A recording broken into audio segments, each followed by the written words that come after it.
Hi, everyone. Thanks for attending. So today, I like to speak about a topic that is very important to me first, as a former entrepreneur, now a venture capitalist, at a VC firm called Partech Ventures, and to, I think, many people and many entrepreneurs that have, of course, high ambition and wants to build a very good startup. I like first to get into very quick definition. You know, nowadays, startups are everywhere. We don't even remember sometimes anymore what the meaning of startup is. Entrepreneurship and startup have become synonyms, when actually, you know, the local guy opening a bakery is an entrepreneur, but obviously he's not a startupper. In my opinion, there are three main components that makes a typical startup. The first one is the fact that a startup is innovative and unproven. So typically, it means that it's searching for its business model. It's not executing already very well-defined business model. It's searching for its exact customer, its exact product and value position, its positioning, how it will scale, its growth channels, etc., etc. That's the first component. The second one is that there is a kind of cultural component about the startup being, you know, young, technology company. So of course, young doesn't mean that if you're 50-year-old, you can't build a startup. But it's kind of culture. You know, you think like lean, agile. You don't think so much about hierarchy and so on. So that's the cultural component of being a startup. And the last one is obviously in the name of startup, this idea of very strong growth potential. So really, in my opinion, the typical startup has those three components: the kind of technical component of being searching for its business model, the cultural component of being young and tech company, and the high growth potential. So that was for the definition of what a startup is.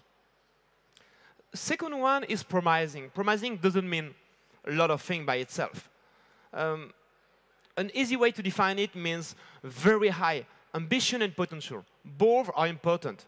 If you only have ambition, no potential, it doesn't work. If you have a lot of potential but no big ambition, there is hardly a case where you could build something really big. If I want to give a VC perspective on that, even at very early stage, say you're raising 1 or 2 million, a promising startup is not a startup that could get sold for 10 million. It's more a startup that could get sold for 100 or more million. I mean, why is that? It's pretty simple to understand. If you raise 1 or 2 million, your startup will be valued after the investment at 5 million. If you sell it for 10 million, it's 2x return for the investors. And with a 2x returns, if your best startup do 2x return, it means on average, you won't earn any money.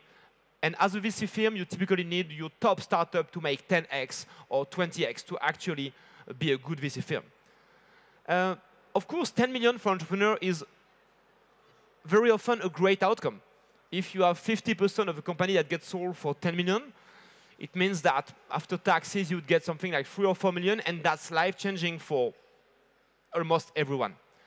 But the point here is that you perfectly know that the big success of our industry are not companies that get sold for 10 million. So that will be the definition I will use for high potential and promising startups.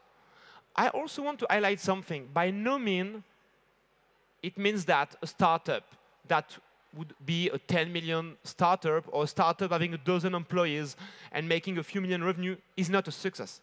This is a success by a lot of measures.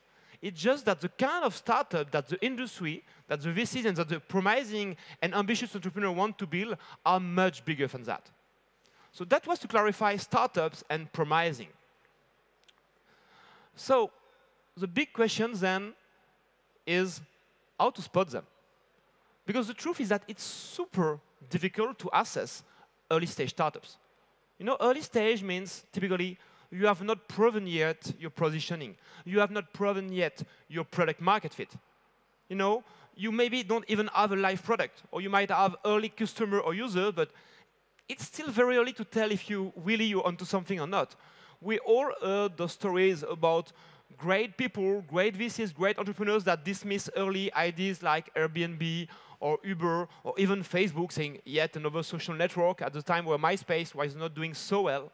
So it's super easy to actually miss the most promising opportunity at the time where they are being built and where they emerge. So what we often say is that spotting early-stage startup and being able to assess the most promising ones is more of an art than a science. But of course, this is not enough. Entrepreneurs always ask me, what do I need to be considered by you or by other VC firms as a promising startup? Is it a level of traction, a level of revenue? And of course, at the early stage, it's not about saying, oh, I'm doing 10K a month. I mean, by itself, you could be promising with 0 revenue, and you could be not so promising in terms of growth with 100K revenue per month. So then the question is, how do you assess us? And by the way, how could I, as an entrepreneur, assess my startup and get an idea of what I should potentially work on, what my weaknesses are to be the most potentially promising startup? An answer to that is a framework I built to try to answer this question. It's not intended to be a framework for VCs. It's intended to be a startup for you guys, for entrepreneurs. Important disclaimer before presenting you those 4 M's. It doesn't mean you have to check all the boxes. You will see there are 4 by 4 criteria. It's not like, oh, I only have 15 out of 16, so I missed it. I'm not promising. It's only my view. I try to translate the view of many entrepreneurs and VCs, but it's only my view. And the last thing is that you will evolve. It's very difficult to actually assess yourself on this framework, and you will evolve. But take it as a high-level view of the main components of something that is a foundation to build something amazing. First thing is market opportunity. If you want to build a promising startup, this is the monetary start. Big market opportunity. That's the first M for market. So what is a big market opportunity? First thing, it's specific people with real needs. This looks so simple. But in the end, there are so many startups that aren't able to properly articulate who exactly are the target customers or the target users.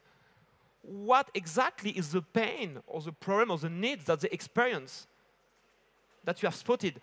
Do you have a deep mastery of that? It's actually super hard. As a VC, when an entrepreneur has a deep mastery of this single point, it's super impressive because he knows exactly who his target market is, he knows exactly what the daily life is, and he can explain in depth what they experience and their problems and their needs. So it looks simple, but it's not. The second one is a clear competitive positioning. This is key. 2017. Entrepreneurship, internet has been around for decades now. There are billions of people on this planet. So, I mean, the chance that you have spotted a unique, big problem and that nobody has even spotted it before is pretty small. So it's super key to be able to explain what exists on the market today to actually solve the problem, and where do you see a hole? You say, here, for this segment of market on these specific problems, I can't find anything, and my target customer can't find anything that actually answers to their needs. That's super key. If I tell you, taxi industry is broken, I see 80% of people still take taxi. I should build, a kind of Uber for France to solve that. Your immediate answer would be, yes, that's true. There is still a problem, but I mean, come on. There are of course, there is Uber, there is chauffeur privé, there is Locap, there are many players. So it doesn't make sense, even if there is a problem, because there is no competitive positioning to do exactly the same thing. The third thing is, of course, about the size. Do you have a large and attractive market? What does it mean? It means what is the selling of what you could actually be doing in terms of revenue. Market size is not about kind of bullshit numbers saying, oh, we're in the luxury market, it's a, I don't know, $1 trillion market a year, so it's a big market. No, the question is more like, try to figure out who your specific user, your specific customer are. If they were all to buy your product, how much yearly revenue could you be making? So it's a kind of maximum of the yearly revenue potential of your startups. Of course, there is never a hard truth about that. Because, for instance, you could say, I will try to understand how many maximum users I could get with this product, how many people could be interested, and how much I would sell on average, and multiply the two. But you don't know those numbers for sure. But at least it gives you an indication. If the answer is 40 million, it's a super small market. If the answer is 40 billions, it's a large market. Why is 40 million a small market? Because startups that even take 10% of their market are doing amazingly well. And taking 10% of a 40 million market is only 4 million a year. That's not a lot. And there is, in the attractive market, an aspect of growth. A small market today that is growing super fast can be, of course, very interesting to build a big startup. The last aspect is trends and timing. Why now? That's a key question. I mean, why do you think that 2016 or 17 is the right moment to build a startup? Is it because there is a technology that is ready that was not available before? Is it because of a new regulation that will make what you're doing mandatory? Is it because of a growing concern that is raising, for example, in cybersecurity because of all the recent stories? Is it because of a usage trend that is appearing in the industry of enterprise, of consumers? So that's key to be able to answer this question properly. Because arriving too late is a killer, arriving too early is also a killer. This is a big market opportunity. There's a kind of startup where you see that there is something to be done there. Tackling this problem properly would make a very, very huge company. But then we get to the question about how to tackle this opportunity. That's the model.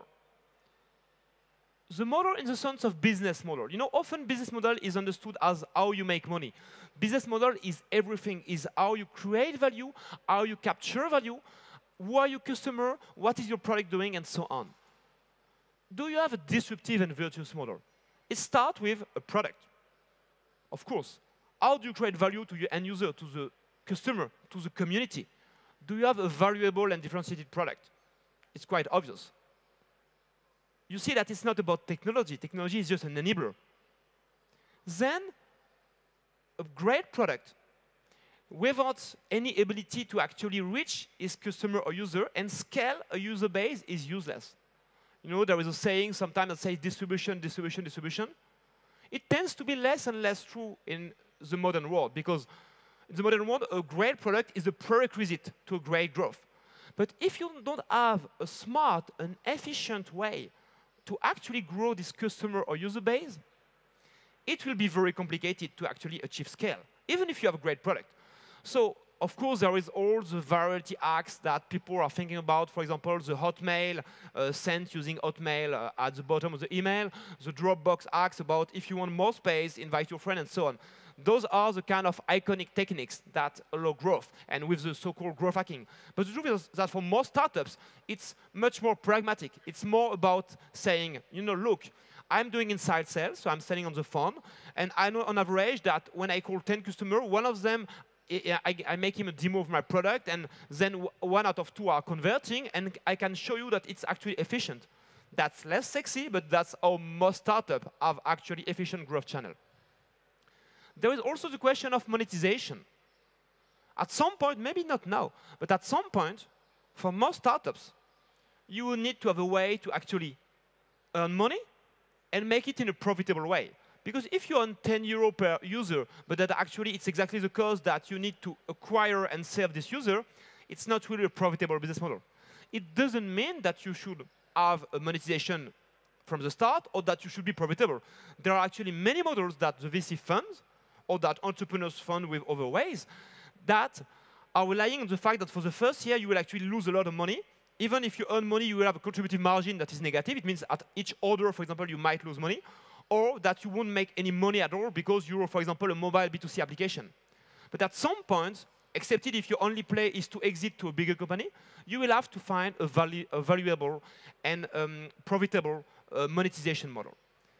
And the last point is about scalability and defensibility. It's super important because it answers the question to, if you succeed in getting initial traction and scaling it, will you have unique advantages over potential competitors that could enter in the market later? If your model is not scalable, you have a hard time actually becoming bigger. If your model is not defensible, you will start becoming bigger, but you will also see new entrants actually competing with you, and they will take part of your market and bring the margins down. So defensibility is super important. That's also where, for instance, technology can play a role, but also other stuff as network effects and so on, and economy of scales, for instance. So that's the model. When you have that, it's interesting. It's a good start to have a very promising startup at early stage. It means you have identified a big market opportunity that you understand really well, and you have a disruptive and virtuous model to tackle this opportunity. Is it enough? No. I'm sure that if you've read the literature about startups and entrepreneurship, you know that there is a key element missing here: the management team, the people that will actually make all this real. Because all those are abstraction. A product, a marketing plan, all this is being built by people, a strategy. Even the market opportunity is being identified by people. The best team to execute is the key to actually being a promising startup and a success in the future. I mean, everyone is saying that. Everyone knows that a killer team is necessary to actually execute. But what is a killer team? It's super hard to define. So that's just one proposition on how to define it. An amazing team starts with amazing people. People that are super skilled, super smart, that are charismatic, that have the ability to manage other people, to inspire other people, to attract talent. When it's a startup, when you're a startup, it's super important to have the ability to actually attract talent. Talent, you know, is the war of modern startups, even probably more than user acquisition. But you also want this to be a team. You don't want individual players, you know, those individual soccer players that are technically brilliant individually, but that together doesn't make a good team. You want this team to be cohesive and obviously to cover most of the monetary skills of your startup. If you're doing a machine learning startup and that you don't have a CTO, you might be into trouble. Actually, for most startups, if you don't have a CTO, it's very difficult. Because, I mean, you can't just say that we will hire a CTO after getting some money. No, because it's a defining part of a startup. It's almost as hard as saying, oh, we'll raise money and we'll get an idea later on. It will look ridiculous. More and more, key talents are this. It's a mandatory prerequisite before being able actually to deliver something great. Then there is something also super important. It's the ability to learn and to deliver really fast. Because that's the whole philosophy about lean stuff. It means that you can't have it right the first time. You need to iterate a lot, to learn a lot from your experience, from your life, to actually be able to deliver something that is meaningful and will be successful. And the best way to do that is to try it often, to iterate very quickly. There was a very interesting experiment on a non-related field about poetry. There has been a study in a university with students. There were two groups of students. One group, they were told, you know what? You will make one poetry. You have 2 hours, but you will make it amazingly well. The second group was, you will make as many poetries as possible, and the one that will win in your group will be the one that makes the most kilos of poetries. And what happened? The guy that were to execute the perfect poetry, they spent 2 hours, you know, trying to perfect it, and it was not so good. The other group, they've been making, I don't know, 10, 20, 30 poetries. The first one was shitty, but they've been refining their skills. They've been learning what was working, what was great or not, and the last one, maybe, I don't know, they spent 5 minutes doing it, but they had all the learning from the previous 19 poetries. And the result was, as you could guess, that the group that was focused on quantity have been doing much better than the group focused on quality. That's an interesting learning. It means that no plan survives the contact with reality. So it doesn't mean you should not plan. Planning is super important. But it means that you should have a contact with the reality as soon as possible to learn from it and to iterate. So that's a key quality of teams. There are teams, you see them 1 week or 1 month after having spoken with them. It's amazing. All the subjects you discuss, they actually try, they've been trying this and it doesn't work, but they thought about another idea, and they've been moving forward in an amazing way. You still feel like they are at the same position than they were 1 year ago. This is a key to success. Another thing is, are you ready to go big, whatever it takes? I'm sure you all know that it's super hard to build a startup, and it's super hard to grow a startup as well, even when you find the initial product market fit. There are some people that have this amazing ability to give you the confidence that they will make it happen. They are so ambitious, so resilient, so passionate about what they do, so committed to the project, and so ready to grow on a personal level that you can feel that those people, whatever the obstacle, they will actually manage to make something big happen. That's something really key to be successful. I can perfectly remember when I was an entrepreneur, I don't think I really had that. Not at the level at least we expect it as VCs, not at the level you need to have it to actually build one of those flagship unicorns or big startups. This is super rare and super hard. And the last point is, why you? Okay, maybe you're an amazing startup team, but why you for this project? If you're doing a deep learning startup that is focused on processing images, I mean, do you have unique skills to actually make this happen? Do you have unique IP, unique patent? In terms of your market understanding, have you unique insight, unique vision that makes you so relevant to tackle this problem? There are really sometimes entrepreneurs we meet as VCs where when they speak about the market opportunity and the model they have in mind to tackle it, you're super impressed. You say, wow, those guys have understood so much about the problem and have such a deep vision about the solution that you can't help thinking that's a good team to make it happen. And on a VC note, remember that as VCs, on any given vision, we have one shot. We won't invest in 3 competitors. We'll only choose one. So it means that we have to be sure that it's you. So what's left? We have big market opportunity. We have disruptive and virtuous model to tackle it. We have best team to execute. It looks like a pretty interesting startup, right? There is one last element missing, that is the last M. It's momentum. Growth is life for startups. You don't grow, you will either die or not become the market leader. So do you have the ability to grow fast? It starts with where are you now? Do you have traction or do you have cracked something that looks so promising that we can believe that from here you have a strong growth potential? And what about the plan? Do you have an ambitious but credible growth plan? It's not just about saying, look, we'll make 100 million revenue next year. It's about, do you have actually a path that takes you from where you are today to this objective? How capital efficient is your model? If you need 100 million to actually reach your goal in the next 2 years, as you can imagine, it's much riskier and much less easy than if you need 1 or 2 million. So the capital efficiency is super key.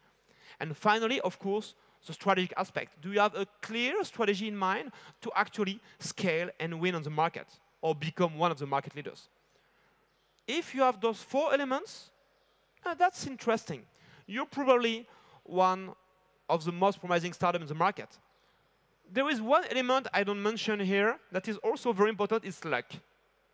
You will never be able to actually have a mathematical definition of a promising startup and say, if you check those criteria, that's sure you will be successful. No, luck is super important. And many things can happen, positive or negative. And when you see most of the success stories in the startup world, luck has been a significant factor. But really, those 16 criteria has already a good foundation and a good indication of where you stand and potentially to spot your own weaknesses and to potentially work on them. Now, I'd like to add something, to add a layer on top of that.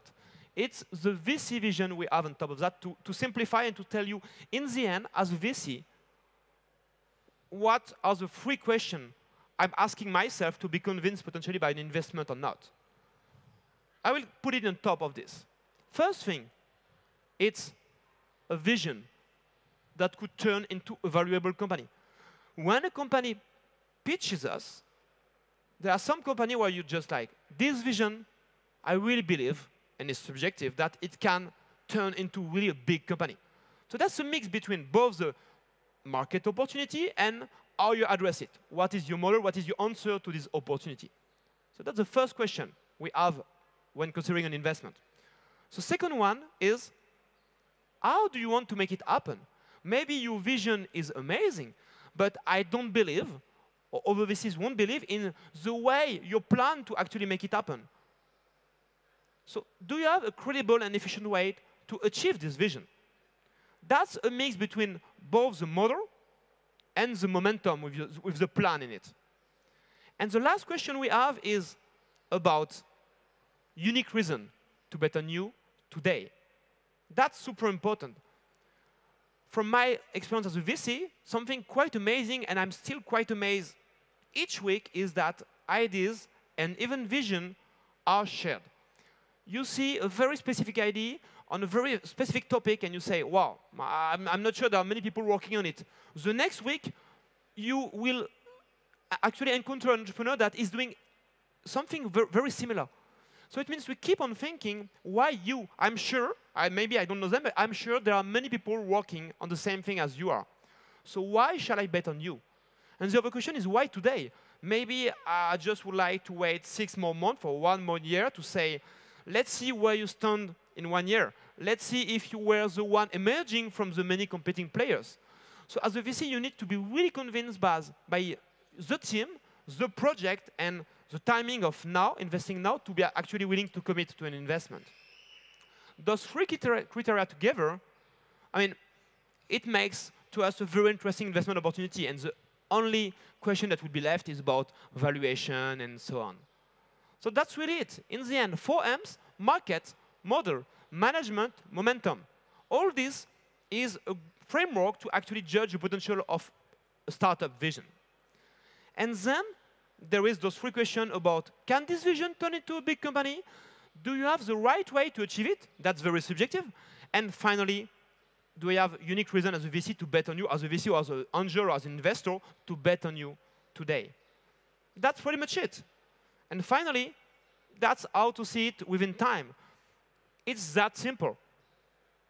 The vision is the exit potential, financially speaking. The way to achieve it is the path from where you are today to where we like you and where you would like to be tomorrow. And the unique reason to bet on you today is the current fundraising, where you stand.